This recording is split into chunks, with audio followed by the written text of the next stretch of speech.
امام مالک کہتے ہیں میں غریب کا بیٹا تھا. اکثر دین پڑھنے والے غریبوں کے بیٹے ہوتے ہیں. امیروں کے بچے ایف ایس سی پڑھتے ہیں, بی ایس سی پڑھتے ہیں, ٹیکنالوجی پڑھتے ہیں. غریبوں کے بچے دین پڑھتے ہیں, اور پھر امیروں کو ممبریاں ملتی ہیں. غریبوں کے بچوں کو اللہ ممبر عطا فرماتا ہے, مصلی رسول اللہ دیتا ہے. حضرت سیدنا امام ابو مالک فرماتے ہیں میں غریب کا بیٹا تھا اور میری 6-7 بہنیں, میں اکیلا بھائی تھا. آپ فرماتے ہیں میرے ابا جی فوت ہو گئے.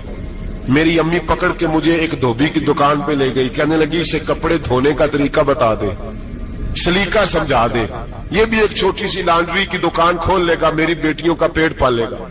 دھوبی کہنے لگا ٹھیک ہے, میں 2-3 درہم بھی دوں گا مہینے کے, اور جب کام سیکھ جائے گا تو تنخواہ بڑھ جائے گی. امام ابو مالک رحمت اللہ علیہ فرماتے ہیں میں بہنوں کے لیے روزی کمانے نکلا, میں بیوہ ماں کے سر پہ بوجھ اتارنے کے لیے نکلا, میں غربت کے عالم میں نکلا. رستے میں امام اعظم کا مدرسہ تھا.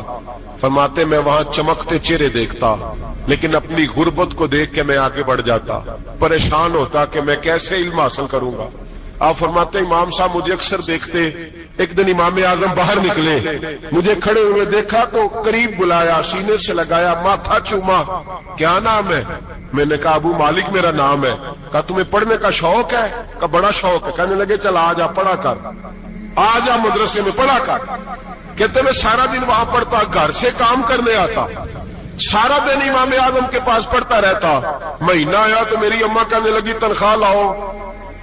میں نے کہا امی جی تنخواہ تو وہ دے گا جو ڈیوٹی پہ جاتا ہو, میں تو پڑھنے جاتا ہوں.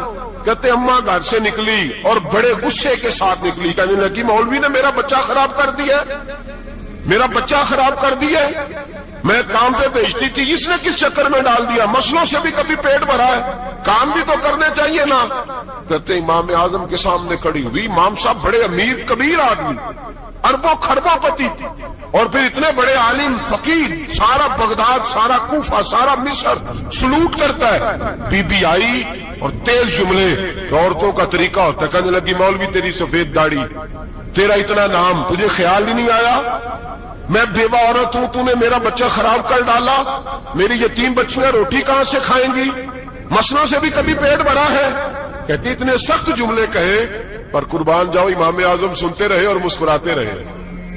کہنے لگے میری غلطی ہے, میری غلطی ہے, میری غلطی ہے. بی بی بھول گیا تھا, غلطی ہو گئی. بی بی کہتے امام صاحب سنتے رہے. جب غصہ اتر گیا تو کہنے لگے اماں تیرا غصہ اتر گیا ہے؟ اتر گیا ہے.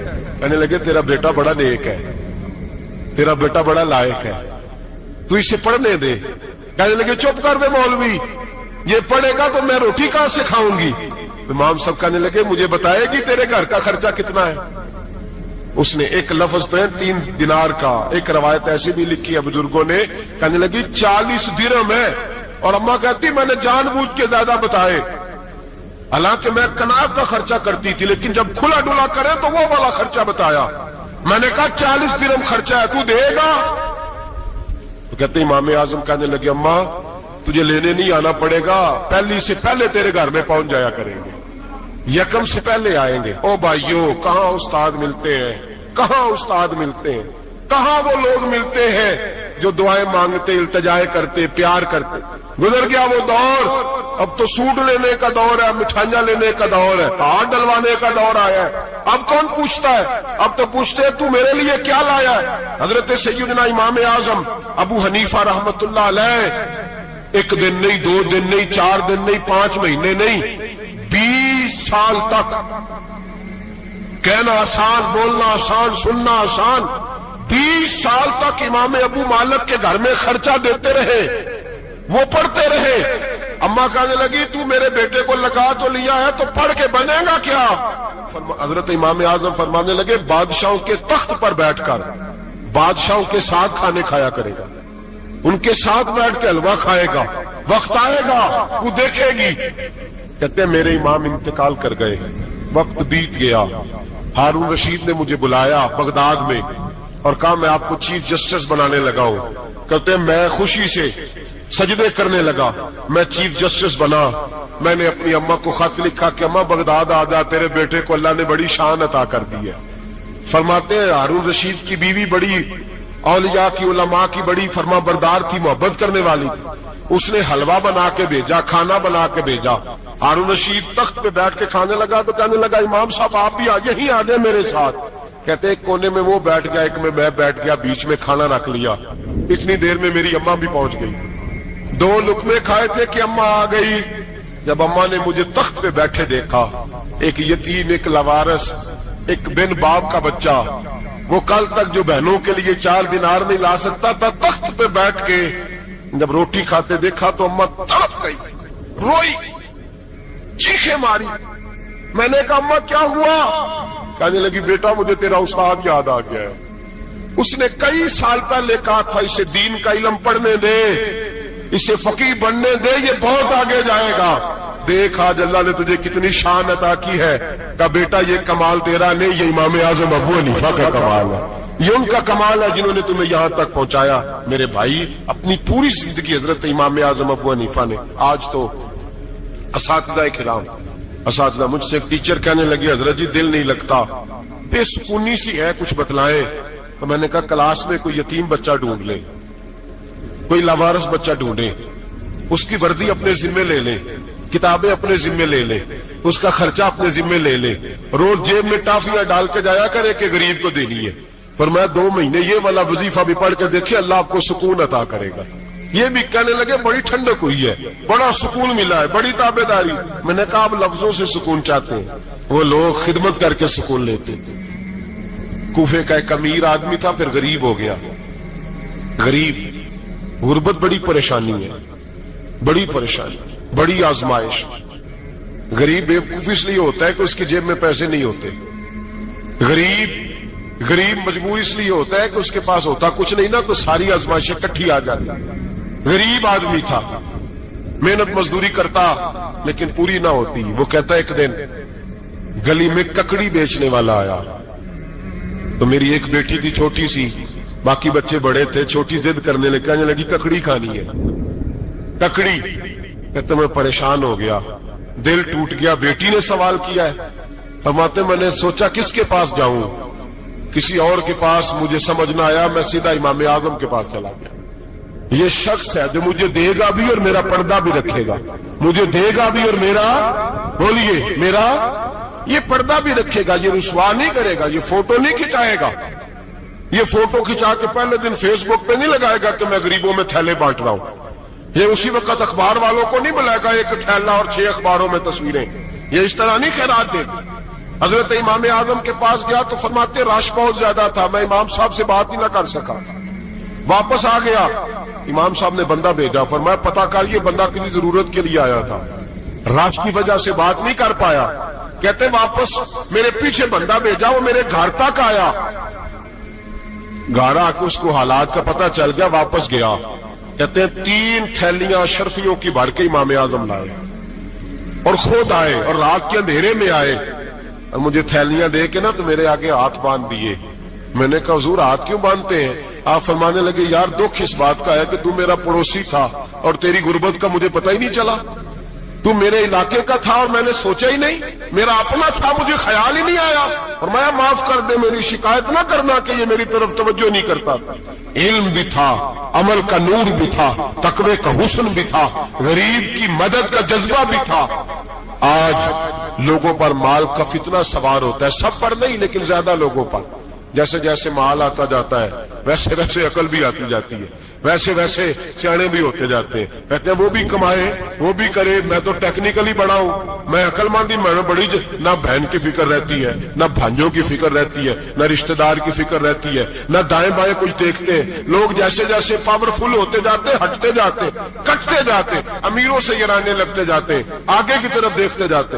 امام اعظم ابو حنیفہ رحمت اللہ علیہ نے ساری زندگی پیار کیا، محبت بانٹی، علم، فقاہت، تقوی، روشنی۔ آج لوگوں کو علم ہوتا ہے پر علم کا نور نہیں ہوتا۔ ہمیں بہت ساری باتوں کا پتہ ہوتا ہے پر وہ باتیں ہمارے لفظوں میں ہوتی ہیں، ہم اس کے حسن سے آگاہ۔